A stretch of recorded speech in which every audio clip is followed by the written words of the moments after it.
حضرت عمر فاروق اللہ اکبر، حضرت عمر جیسا بندہ 24 لاکھ مربع میل کا حکمران، اور شاہ روم کو خط لکھ کے کہتا ہے میں منت نہیں کرتا، میں حکم دیتا ہوں۔ اتنا تگڑا بندہ۔ جنگ قادسیہ کے لیے حضرت سعد بن ابی وقاص کو بھیجا، فتوح شام پڑھ کے دیکھیں۔ حضرت عمر بڑے پریشان ہیں، اتنے دن ہو گئے کوئی رپورٹ ہی نہیں آئی۔ اب تو موبائل ہے نا، تو ایک منٹ کی رپورٹ لیں آپ، بلکہ آپ ایک منٹ کی فوٹو لیں، آپ رپورٹ تو دور رہ گئی۔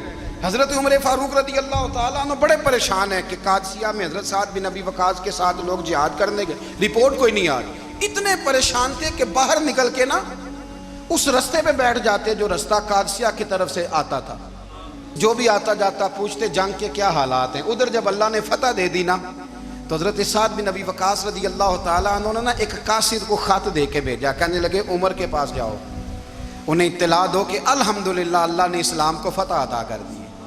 یہ حضرت عمر کو جا کے دینا، وہ بڑے پریشان ہوں گے۔ وہ جو اس زمانے میں اس طرح ہوتا تھا کہ کئی دور دور سے صحابہ جو دوسرے شہروں کے ملکوں کے رہنے والے ہوتے تھے، وہ بھی آ کے شامل ہو جاتے تھے جہاد میں۔ کوئی ایک دفعہ مدینے آیا، کوئی 2 دفعہ آیا، پھر اپنے اپنے علاقوں میں بہت سارے لوگوں نے زیادہ دفعہ حضرت عمر کو دیکھا بھی نہیں تھا۔ وہ جو قاصد خط لے کے آیا تھا نا، اس نے ایک آدھ دفعہ دیکھا تھا، حضرت عمر بوڑھے ہو گئے، وہ پہچانتا نہیں تھا۔ ادھر سے وہ خط لے کے آ گیا، حضرت عمر مدینے سے باہر نکل کے اس روڈ پہ بیٹھے تھے جو قادسیہ سے آتا تھا۔ جب وہ اس آدمی کو آتے دیکھا تو حضرت عمر اٹھ کے کھڑے ہو گئے، فرمانے لگے قادسیہ سے آ رہے ہو؟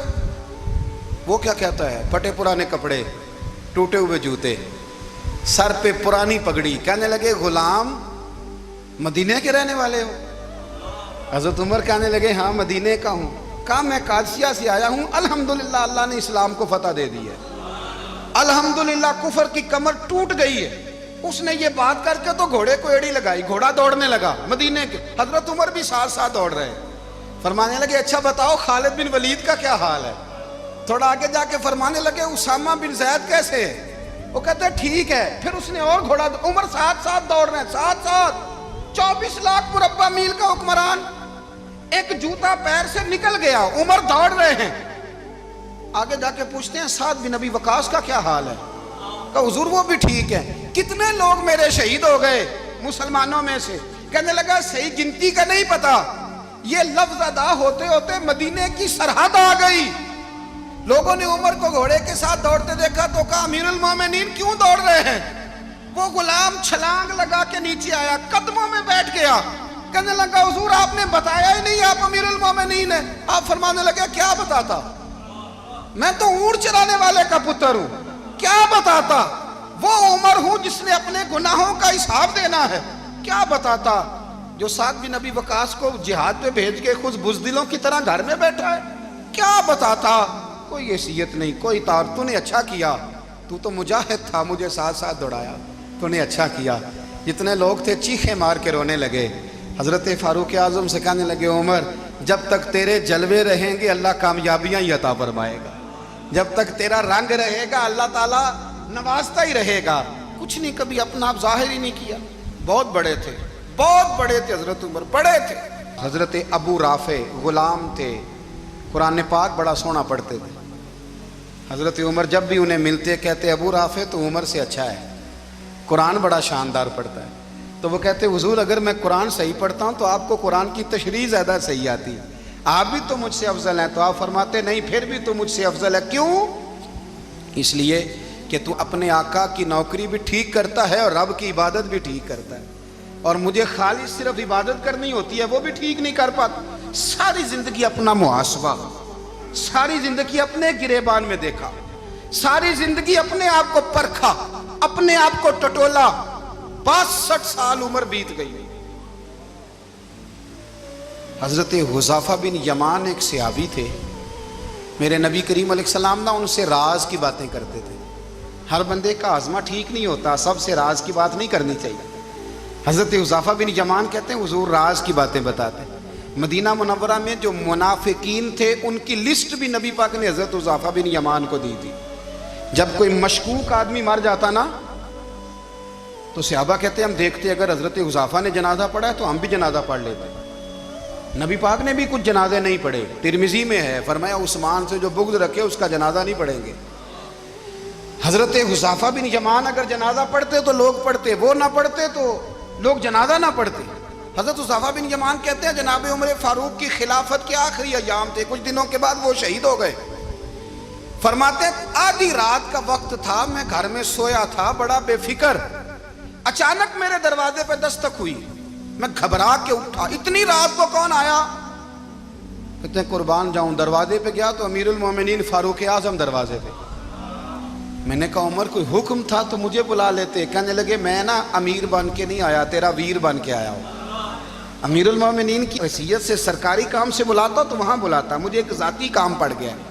کہتے ہیں میں نے عمر کو گھر کی اندر بلا کے چارپائی پہ بٹھایا، میں نے کہا حضور میں غریب آدمی ہوں، میں کیا آپ کے کام آ سکتا ہوں؟ تو کہتے ہیں انہوں نے نا مجھے ساتھ بٹھا لیا، پھر میرا ہاتھ پکڑ لیا، کہنے لگے تو عمر کو جانتا ہے؟ عمر جھوٹ نہیں بولتا، تو جانتا ہے عمر وعدوں کا پکا ہے؟ کہا حضور جانتا ہوں۔ کہا میں اس وقت آیا ہوں جب دیکھ بھی کوئی نہیں رہا۔ حضرت حذیفہ بن یمان کہتے ہیں پریشان ہو گیا، حضور پہلیاں نہ بجھوائے، مہربانی کر بتائیں کدھر آئے ہیں؟ تو حضرت عمر فاروق فرمانے لگے 62 سال کا ہو گیا ہوں، 63 میں چل رہا ہے، داڑھی سفید ہو گئی ہے، پھل پک گیا، اٹھ فریدہ ستیا، داڑھی آ گئی پور، اگا نیڑے آ گئی، پیچھا رہ گئی دور، اب قبر اشر کا معاملہ صاف نظر آنے لگا ہے۔ کہا حضور مجھ سے کیا چاہتے ہیں؟ حضرت عمر رو پڑے، کہنے لگے آج میں عشاء کے بعد نکلا ہوں تو نبی پاک کے صحابہ مجھے نیک کہہ رہے تھے، پھر میں نے بچوں کی ماں سے اور بچوں سے بھی پوچھا ہے، وہ بھی مجھ سے راضی ہیں، پر حذیفہ تیرے ساتھ نبی پاک راز کی باتیں کرتے تھے، سچ بتا کہیں عمر کا نام منافقوں میں شامل تو نہیں؟ سچ بتا ان منافقین میں تو شامل نہیں، کہیں اوپر سے تو نہیں سارا کچھ؟ حضرت حذیفہ بن یمان کہتے ہیں میں باپ کے مرنے پہ اتنا نہیں رویا جتنا عمر کے سوال پہ رویا۔ میں قدموں میں بیٹھ گیا، میں نے کہا نہیں عمر یہ تو میں نے نہیں سنا، لیکن یہ میں نے نبی پاک سے ضرور سنا ہے کہ میرے بعد اگر کوئی نبی ہوتا تو عمر ابن خطاب ہوتا۔ یہ میں نے اپنے کانوں سے سنا ہے کہ عمر جس گلی سے گزرے شیطان رستہ بدل جاتا ہے۔ یہ میں نے اپنے کانوں سے سنا ہے کہ 950 سال حضرت جبریل جناب عمر کی شان بیان کریں تو پھر بھی بیان نہیں ہو سکتا، یہ میں نے ضرور سنا۔ دوستو ساری زندگی حضرت عمر نے اگر دوسروں کا محاسبہ کیا تو اپنا اور اپنے بچوں کا بھی کڑا خیال رکھا، اپنی ذات پر بڑی توجہ دی۔ جو لوگ اپنا بھول جاتے نا، ہمیں اپنی صحت کا بڑا خیال ہے لیکن اپنی روحانی زندگی کا کوئی خیال نہیں ہے۔ حضرت عمر فاروق رضی اللہ تعالیٰ عنہ نا باہر والوں کا بھی بڑا سخت حساب کرتے تھے۔ بڑا ایک گورنر صاحب نے لباس بڑا شاندار پہننا شروع کر دیا تھا تو حضرت عمر نے اتروا کے نا تو انہیں ٹاٹ کا لباس پہنا کے تو اونٹ چرانے کی ڈیوٹی دے دی تھی، اتنا سخت احتساب کرتے۔ کسائی کی دکان پر بھی 1-2 گھنٹے کھڑے ہوتے تھے، جو آدمی مسلسل 2 دن گوشت خریدتا تھا نا فرماتے تھے اس کا ٹیکس بڑھا دو، لوگوں کو دال نہیں مل رہی اور یہ روز گوشت کھاتا ہے۔ حضرت فاروق اعظم اس کو جزیہ کہا جاتا تھا، یا کچھ اور معاملات ہوتے تھے بڑھا دیتے تھے۔ مسلسل جو 2 دن آدمی گوشت کھاتا تھا فرماتے تھے مدینے میں غربت ہے، اگر یہ والا نظام تم کرو گے تو غریب لوگ کس کی طرف دیکھیں گے۔ لیکن اس سے زیادہ بڑھ کر جو ان کی زندگی کا معیار اور سٹیٹس تھا وہ یہ تھا کہ اپنے گھر کا خاص خیال رکھتے، خاص توجہ کرتے۔ ملک شام سے اور ایران سے کچھ لوگ آپ کی خدمت میں آئے تو وہاں سے کچھ کنیزیں بھی آئیں، ان کے بادشاہ کا پیغام لے کے۔ شاہ ایران کی کنیز کو ملکہ نے کہا کہ نا حضرت عمر کی زوجہ کو دیکھ کے آنا ذرا کس طرح کی ہے۔ ہمارے ملک میں کیا کہتے ہیں خاتون اول، باقی سارے دوؤں میں خاتون اول، ذرا خاتون اول کو دیکھ کے آنا۔ تو وہ جب آئی نا گھر میں ملنے تو کہا کہ مجھے میری ملکہ نے کہا تھا کہ عمر کی زوجہ سے اہلیہ سے ملاقات کر کے آنا، تو حضرت عمر کی اہلیہ نے نا ایک جوڑا کپڑوں کا دے دیا ملکہ کے لیے اور ایک خوشبو کی شیشی دے دی۔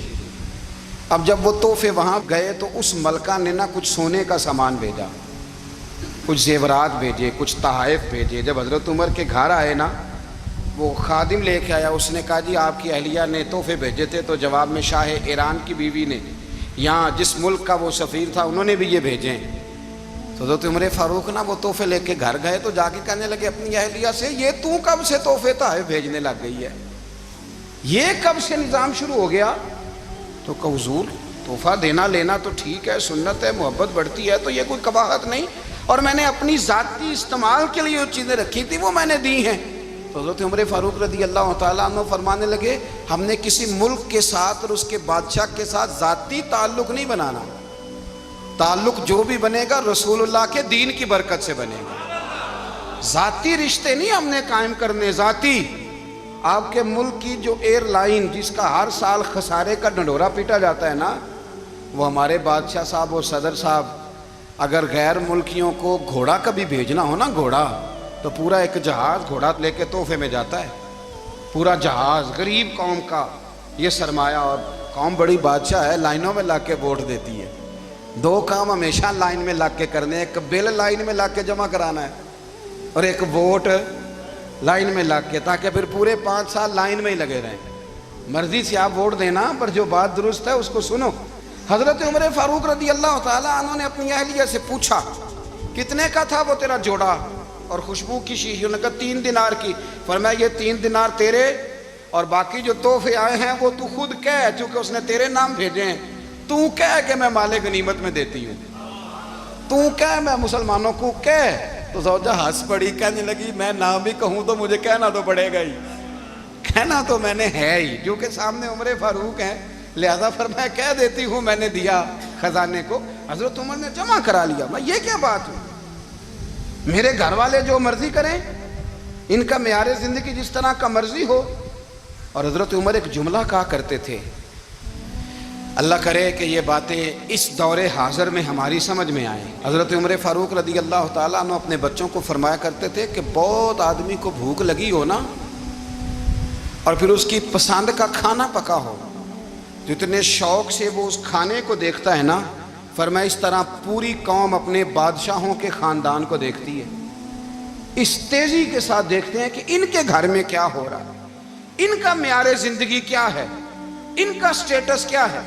آپ کے بچے دونوں کاروبار کے لیے مصر گئے، ایک بہت بڑا قافلہ گیا مدینے سے مصر تجارت کے لیے، تو یہ گئے تجارت کے لیے، تو حضرت عبداللہ ابن عمر، حضرت عبید اللہ ابن عمر، حضرت عمر کے دونوں بیٹے گئے۔ جناب عمر فاروق کے بچے جب وہاں پہنچے تو مصر کے گورنر نے نا لوگوں کو تعارف کرایا کہ یہ عمر فاروق کے بیٹے ہیں۔ ایک چھوٹی سی بات کر دوں، یہ چودھری کے بیٹے کو کون بتاتا ہے کہ تو چودھری کا بیٹا ہے؟ باہر والے بتاتے ہیں، گھر والے۔ اور سیٹھ صاحب کے بیٹے کو کون بتاتا ہے کہ تو سیٹھ صاحب کا بیٹا ہے؟ اور مالک کو کون بتاتا ہے کہ تو مالک کا بیٹا ہے اور یہ کرایہ دار ہے؟ یہ کون بتاتا ہے؟ یہ سوچ ہم دیتے ہیں بچوں کو، چودھری اور کمی کی سوچ، امیر اور غریب کی سوچ، مالک اور کرایہ دار کی سوچ، گھر کے مالک کی اور کام کرنے والے کی سوچ، یہ ہم دیتے ہیں۔ یاد رکھنا، یہ ہم دیتے ہیں، یہ ہمارا مزاج ہے، یہ باہر سے نہیں آتی۔ تو کوئی شہزادہ ہے، تو سیٹھ ہے، تو نواب ہے، یہ سوچ باہر سے نہیں آتی، یہ اماں سوچ دیتی ہے، اماں، یہ ابا سوچ دیتا ہے، اور پھر جب تباہی اترتی ہے تو اس کے ذمہ دار بھی باہر والے نہیں ہوتے، گھر والے ہوتے ہیں، گھر والے۔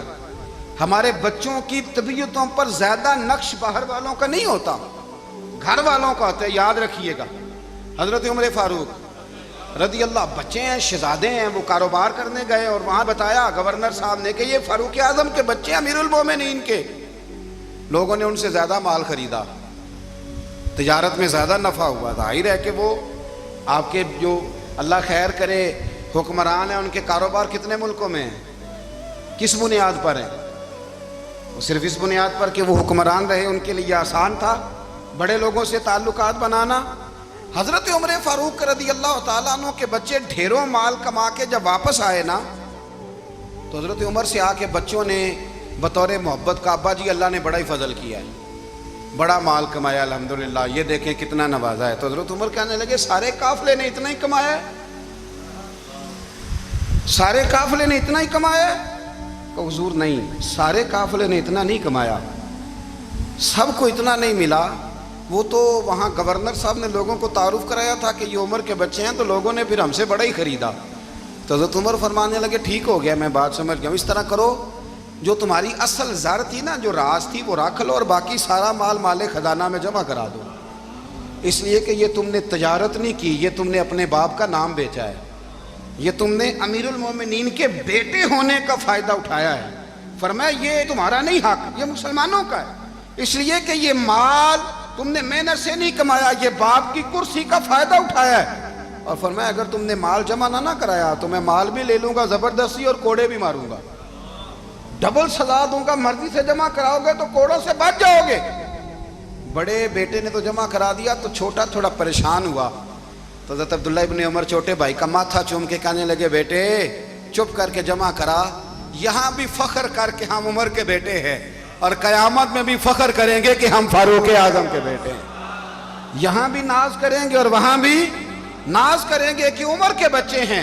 ہمارے باپ نے خود بھی حلال ہی کھایا ہے، اور جب ہماری کمانے کی باری آئی ہے تو ہمیں حکم بھی حلال کھانے کا دیا ہے۔ بھائی ہمارا مزاج دے، بچہ جب لے کے آتا ہے 2 لاکھ روپیہ تو کبھی پوچھے کہاں سے آیا ہے؟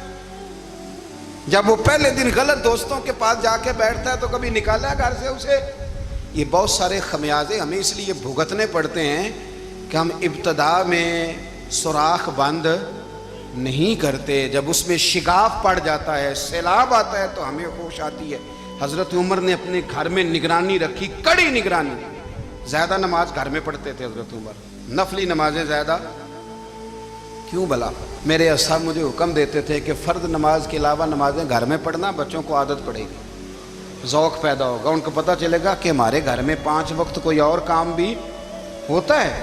بھائی یاد رکھیں کہ آپ نے اگر سجدہ کرنا ہے تو بچہ لیٹ جائے گا، اسے پتہ کوئی نہیں سجدہ کیا ہے، لیکن جب گھر میں کبھی قرآن ابا جی کھول لینا، میں اکثر کہتا ہوں جب ابا جی کا موڈ بن جائے نا لیکچر دینے کا، وہ گھر میں شروع ہو جاتے ہیں، کہتے ہیں آپ لوگ نماز نہیں پڑھتے اس لیے میرے کاروبار میں برکت کوئی نہیں، تم سویرے قرآن پاک نہیں کھولتے تو میں تباہ ہو گیا ہوں۔ تو میاں آپ نے کب گھر میں قرآن پاک کھولا تھا؟ آپ نے کب نماز پڑھی؟ آپ نے کب گھر کے اندر اللہ رسول کا ذکر کیا تھا؟ آپ نے کب حدیث چھیڑی؟ آپ نے بھی تو گھر کے اندر جب بھی آپ آئے ہیں تو آپ نے وہی کچھ کیا جو دنیا دار کرتے ہیں۔ آپ بھی تو اپنا موبائل لے کے الگ کونے میں بیٹھ گئے، آپ نے بھی تو کہا ہے کہ اب تمہارے چینل ختم، اب میری مرضی والا چلے گا۔ تو جو آپ نے کیا ہے بچے بھی وہی کام کریں گے۔ آپ نے بھی گپ شپ لگائی ہے تو وہ بھی لگا رہے ہیں۔ یہ سمجھ لیں جو کام آپ کریں گے آپ اپنے بچوں کی سیرت میں اس کا جلوہ دیکھ لیں گے۔ بڑی پکی سی بات ہے کہ آپ کو بچے کی عادتیں دیکھ کے سمجھ آ جائے گی کہ میں بھی یہی کرتا تھا اور یہ بھی۔ حضرت عمر فاروق رضی اللہ تعالیٰ عنہ وصال فرما گئے، تو آپ کے وصال کے بعد حضرت عثمان غنی رضی اللہ تعالیٰ عنہ نے آپ کی ایک بیوہ سے نکاح کیا، حضرت عمر کی ایک بیوہ سے۔ جب وہ آپ کے نکاح میں آئی تو کہنے لگی حضرت عثمان غنی سے کہ حضور نہ تو میں خوبصورت ہوں اور نہ میں جوان ہوں، نہ آپ کی کوئی خدمت کر سکتی ہوں، میرے ساتھ نکاح کرنا سمجھ میں نہیں آیا۔ کیا شاندار جواب دیا حضرت عثمان غنی نے، کیا خوبصورت جواب دیا۔ فرمانے لگے میں نے اس لیے نکاح نہیں کیا کہ مجھے تمہارے حسن سے دلچسپی تھی یا تمہاری خدمت کی ضرورت تھی، میں نے تو اس لیے نکاح کیا ہے کہ مجھے بتاؤ عمر فاروق گھر کے اندر اپنے رب کی عبادت کس طرح کرتے تھے، وہ قرآن پاک کس طرح پڑھتے تھے، وہ رویا کیسے کرتے تھے، استغفار کا طریقہ کیا، کس وقت کس انداز میں وہ اپنے رب کو یاد کرتے تھے۔ اس لیے کہ عمر کئی دفعہ گھر سے آتا تھا تو میں اس کے چہرے پر نور دیکھا کرتا تھا، میں روشنی دیکھتا تھا، ایک معیار دیکھتا تھا۔ نکاح اس لیے کیا ہے کہ مجھے عمر کی جو گھر کے اندر کی عبادت ہے اس سے آگاہ کرو، تاکہ عثمان غنی بھی چاہتے ہیں اس طرح کے عمل کرو جس طرح کہ عمر فاروق کر کے گئے ہیں۔ بھائی جب تک ہم اپنے گھر میں وہ توجہ نہیں دیں گے، وہ مزاج دیکھیں نا، ہمارے گھروں میں جب نقشہ پاس ہوتا ہے تو ٹی وی لان بھی اس میں ہوتا ہے، ڈرائنگ روم بھی ہوتا ہے، نماز کی جگہ بھی ہوتی ہے نقشے میں۔ صحابہ جب گھر بناتے تھے تو ایک مسجد بیت کا نقشہ پاس کرتے تھے، ذہن میں رکھتے تھے کہ یہ کونا نماز کے لیے، وہاں جوتے لے کے کوئی نہیں جائے گا، وہاں نماز پڑھی جاتی تھی، عورتیں وہاں اعتکاف کرتی تھیں۔ ٹی وی لان تو آ گیا ہے اور گھر کے اندر ٹی وی رکھنے کے لیے تو ایک کمرہ الگ سے بنا دیا گیا ہے، اور اب جو نئے نقشے پاس ہو رہے ہیں اس کے اندر گھروں کے اندر جگہ بنائی گئی ہے جہاں کمپیوٹر رکھے جائیں، اور بچوں کے لیے وائرنگ ہوگی نیچے تاکہ انہیں کوئی مشکل درپیش نہ ہو۔ یہ ساری چیزیں ہم نے نہانے کے لیے گھروں کے اندر اتنے بڑے واش روم بنائے ہیں کہ لگتا یہ ہے کہ سوائے نہانے کے اور کام ہی نہیں کوئی گھر میں ہوگا، ہر چیز آ گئی۔ پر اللہ کرے کوئی تفسیر بھی ٹیبل پہ پڑی نظر آئے، کوئی حدیث کی کتاب بھی ٹیبل پہ پڑی نظر آئے۔ اللہ کرے کہ جس طرح ابا لطیفہ سن کے آتا ہے تو جب تک سنا نہ لے اسے ہضم نہیں ہوتا، اللہ کرے کہ وہ جمعے میں بیان سن کے جائے تو اس کا بھی دل کرے میں اپنے بچوں کو سناؤں. وہ نبی پاک کی کوئی حدیث کہیں سے سنے تو گھر جا کے سنائے. جب تک یہ معیار نہیں بنتا آپ کیسے توقع کرتے ہیں کہ گھر کے اندر اللہ کی رحمتیں نازل ہوں گی؟ آپ یہ کیسے توقع کرتے ہیں کہ گھر کے اندر وہ معیار اور وہ مزاج بنے گا؟ حضرت عمر فاروق نے ذاتی زندگی پر جو توجہ دی، گھر والوں کے معیار پر جو توجہ دی حضرت عمر فاروق رضی اللہ تعالیٰ عنہ نے، وہ بھی بڑی دیدنی ہے. حضرت ابو موسیٰ اشعری کو نا آپ نے وزیر خزانہ بنایا تھا. تو حضرت ابو موسیٰ اشعری کہتے ہیں کہ حضرت عمر کو شیخ خزانے میں رہنے تو دیتے نہیں تھے. تو ایک دن نا میں صفائی کر رہا تھا اس کمرے کی جس میں خزانہ رہتا تھا. ہمارے تو ملک میں جو جاتا ہے وہ صفائی کر کے ہی جاتا ہے، اللہ خیر کرے. اور خیر معیار بدلتا ہے. جو پچھلی حکومت ہوتی ہے وہ قرضہ اٹھاتی ہے، وہ باہر سے جاتی ہے تو قرضہ لے کے آتی ہے، اور جو نہیں آتی ہے وہ کہتی ہے ہمیں پیکج مل گیا ہے. وہ قرضہ نہیں اٹھاتے. ان کو کیا ملتا ہے؟ یعنی پچھلی نے قرضہ لیا تھا اور ہم نے، واہ جی واہ کیا خوبصورت انداز ہے. اس کا نام بدل کے نا، انہوں نے قرضہ لیا تھا اور ہم نے، میں کہا بڑے شاندار سیانے بندے ہو گئی.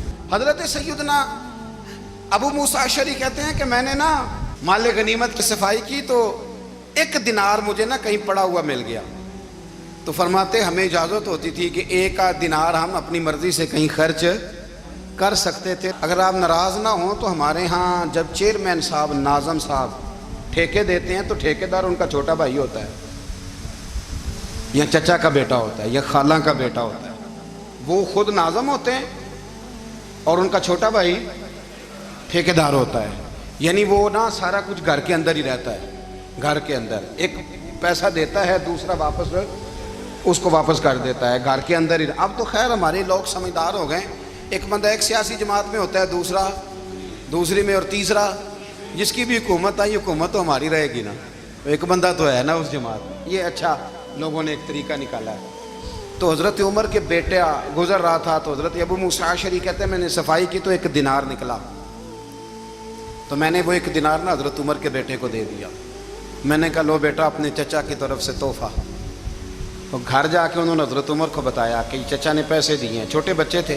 حضرت عمر نے حضرت ابو موسیٰ اشعری کو بلا لیا اور بلا کے فرمانے لگے میں تو تمہیں اپنا دوست جانتا تھا اور تو نے میری اولاد کو ہی دنیا دار بنانا شروع کر دیا.